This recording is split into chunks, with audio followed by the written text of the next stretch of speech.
Kenny was just talking about. Kenny was just. I know. Kenny's just talking about getting inside in the humidity and what that means, and trying to get the guys acclimated to different environments. Yeah, I think it's good. I think over the course of a training camp, you try to checklist a lot of things as a team, and I know some of those things as a head coach you're going through is bigger than scheme and offense. It's more about what you're going to see in the season. We've got a lot of morning practices. We've got some PM ones for night games. You've got try to get a little humidity for maybe a game you've got in humid. We could probably bring snow, and he'd probably bring a snow machine in here for late in the season at Iowa or Colorado or wherever it may be. But I think all those things, you're trying to get any sort of acclimatization or mental checklist or psyche that you can make available to your team, you try to do. And I think it's been awesome. Another just change of landscape, because the monotony sometimes in practice 16, 17, 18, 19 sometimes can make it loose, and I think he does a great job of making sure we're staying tight and keeping the main thing the main thing. How ready are the newcomers that you will rely on to be able to execute a game plan? I mean, at this point, they're pretty close to ready. I mean, we're only week and a half out or whatever it made, 2 weeks out, and I think the chemistry has gone up with those guys over the course of spring and summer. We've tried to incubate that in the best way we can. I mean, in training camp, there's not a better way to do it. You're together 18 hours a day. It's like, if you guys don't know each other by now and you're not closer by now, I don't know what you did. And but they've done an awesome job, man. Our team's really close. I think the guys are able to communicate effectively. I think that's the one thing you try to get done in training camp with new people, is you try to trim the amount of words they need to use to communicate, because now you're on a really timely basis, and we talk about it a lot, over communication and making sure that the words are deliberate and intentful. So young guys have to hear that and be able to communicate that way, and I think they've done a good job. Specifically with going against a veteran defense that is here, what do you think Sam's learned over the last 4 weeks? I mean, the step that a first-year quarterback takes the second year is awesome. I said that early on, and to go against a really good defense only, again, probably illuminates a little bit more in regards to like how much faster you get a guy to grow and how much more he gets to see coverage-wise, pressure-wise, offensively. He's taking grasp of the offense more and more every day.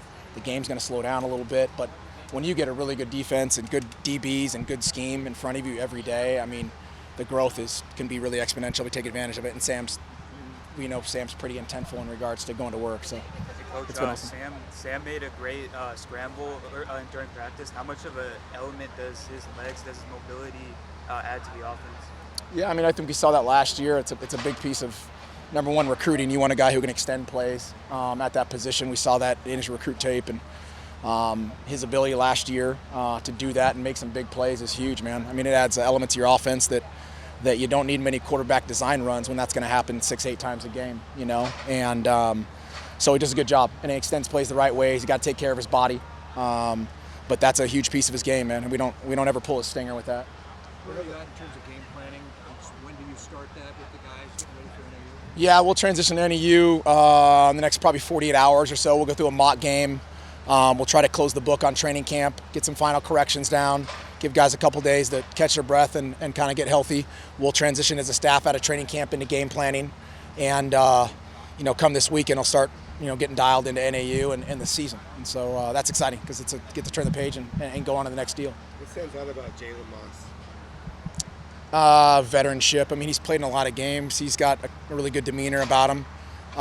He's able to regulate himself really well in regards to like learning and playing the game. There's not a whole lot of ups and downs. He's pretty steady for an older guy. He gets it.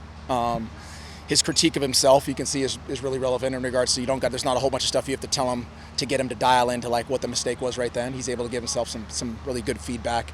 Hard worker. I mean, he's awesome. He's exactly what we thought we were getting. Obviously, learning the offense is a different piece, but going to be really valuable to us. You've been wearing these NIL shirts quite a bit. Can you just talk about the element of supporting the players and all that? Yeah, I mean, we're in that era, man. I mean, I went on there, and the first chance I saw to buy every one of our guys, I did it. When Sam came out and said he was gonna put all his donations back to the whole team, I bought all his and made fun of him, like, I only bought yours because you're giving it to your team. So, and then I bought, and I saw everybody else's, and everyone was on there. I tried to get one, so I've been wearing them every day. I think it's an awesome opportunity. It's the world we're living in right now. Those guys deserve that kind of recognition, and I think it's cool and fun, and guys know that we're a family, and anything we can do to help them, we will. How's Kyson Brown evolved? Gyson's done a really good job. You know, he's got a bulk of the reps coming into spring and coming into training camp. Has matured, evolved. The more and more things that the back can see as a guy who's leaning out or further into that lead spot, protection-wise, fronts, staying deliberate to the runs, knowing the intent and knowing what the effectiveness of that scheme is important. He's just got smarter and I think more mature. His bodies can hold up. The durability piece as a guy in a second year is going to be a big piece, you know. And so he's done an awesome job. He's had a really good camp. Excited to see him put it out there in a couple weeks. Coach, Jordan Tyson's developed into a receiver who can line up outside, inside, and really run the full route through just as a play caller. How does that make it easier on you to get him involved, especially early on in the game? Yeah, I mean, a guy like that's not hard to get involved. You just got to be able to put him in the right spot. And offensively, as many saw last year, we're going to put him everywhere. You know, there was a time with whether we were doing it with Keenan Allen or we were doing it with James Jones in San Jose, or guys who really had an elite skill set who could play outside and beat you one-on-one, could play inside and beat you in zone, can work an option, can play the screens, has body control. I mean, all those little things. The thing I told him last year, I said, if you can learn to play all these spots, I'm going to put you everywhere. And he did.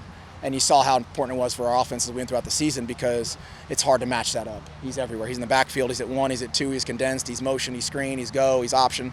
I mean, that is really hard to defend. And I think he understood the ability he has to be able to impact the game that way in the offense. And I think he's really embraced that. And so we got a long way to go. Obviously a lot of work still, but a really effective guy who can be really dangerous. Do you like the way things are right now, where the offense is at this point in the training camp? Yeah.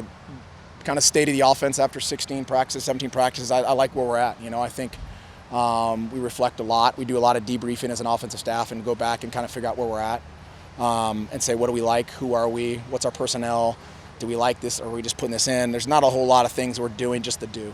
It's all revolved around our players first, the coach, what we can coach next, and then the scheme in that order. And if players can't execute it, and we can't coach it, then the playbook doesn't mean nothing. It's really about what we do well and who we do it with. What's your assessment of how Wade has done the last 10 days or so? Been awesome to get Wade really involved, you know, and a couple of days off can be really good for the O-line's body after 17 days. O-line and D-line, they're pretty beat up. But he's going to be an awesome piece of the offense. Smart. He's got a lot of veteran ability, a lot of plays on time on task at the position. Just learning the offense. I think we had a lot of added value there internally with guys who can swing, you know, and so that's cool. When will you make that decision? You know, that'll probably be made next week. You know, next week as we get to it, see how guys are and see where we need to go. But those guys have got a lot of really good reps at center, and so I'm excited about it. You know. Thanks, Coach. Thank you. Appreciate it.